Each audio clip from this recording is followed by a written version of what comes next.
So, paano na-reuse eh? Wala namang reuse content doon sa video tsaka sa ano. Wala talaga.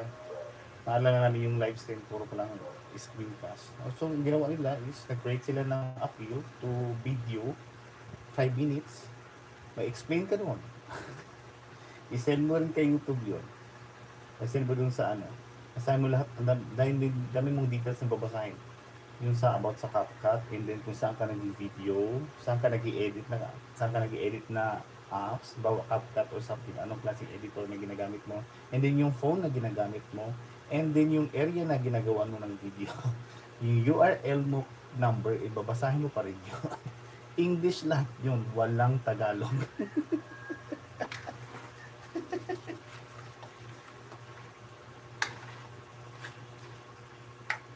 Yun ang mahirap.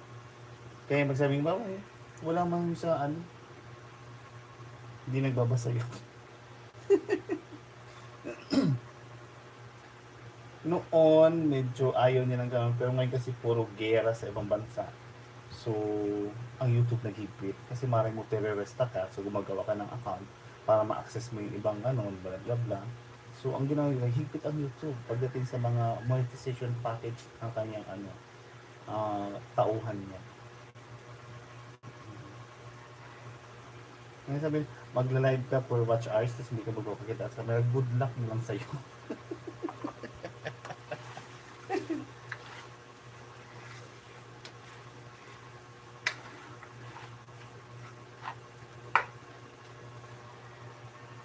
May bagong akong money ngayon eh. May bagong money ako na channel ngayon. Ang tagal nga rin ng approval sa kanya, mga 2 days. Bali, ano siya, kumount siya ng 2 days and 2 nights. Kasi madaling araw na siya sa Pilipinas sa Congress.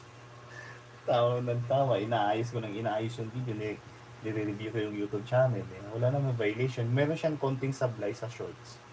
So meron siyang mga apat na shorts na sablay doon sa category na kanyang long video. Tapos marami siyang lately na upcoming na hindi pa na-i-air. So mga past December, January, tapos February late na rin yung date.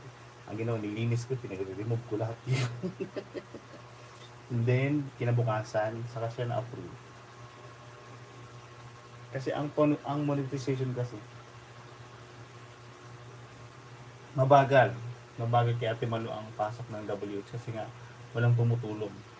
Tumutulong man is hindi sa 100%. So magtsatsaga pa rin tayo. Hindi tayo pwede magsumusuko na titigil ka na hindi. Lalaban tayo ng public watch eyes. Yun ang gagawin natin. At syempre sa tulong nyo, at sa tulong din niya sa sarili niya, kahit wala si Ate Malu. Ate Malu kasi ayaw talaga mag-live. Ang dinadahil niya, busy siya. Jumri, busy ako. Chat ko lang naman kanina na Ramadan daw ngayon. Agi. Mahihilo ka talaga kay Ate Malu kasi daming lusot.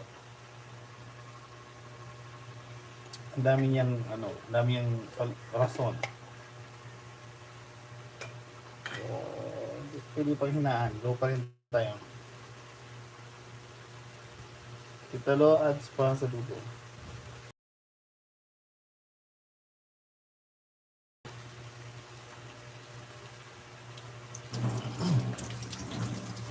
Sinabi ko nga sa kanya, ang pag-YouTube hindi ito biro. Kailangan ito ng atensyon. Active sa TikTok. Active sa TikTok saka doon sa ano ba yung apps na laging in-orderan niya, nagpa-pop up. Italo pulot ako sa Temo.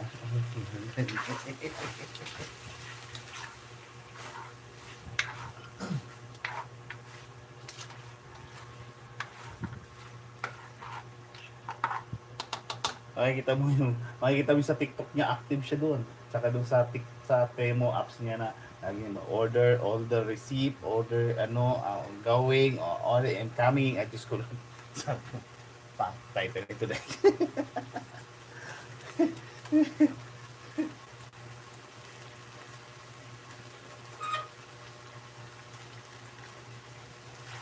Ayan, malagyan na tayo ng munggo guys.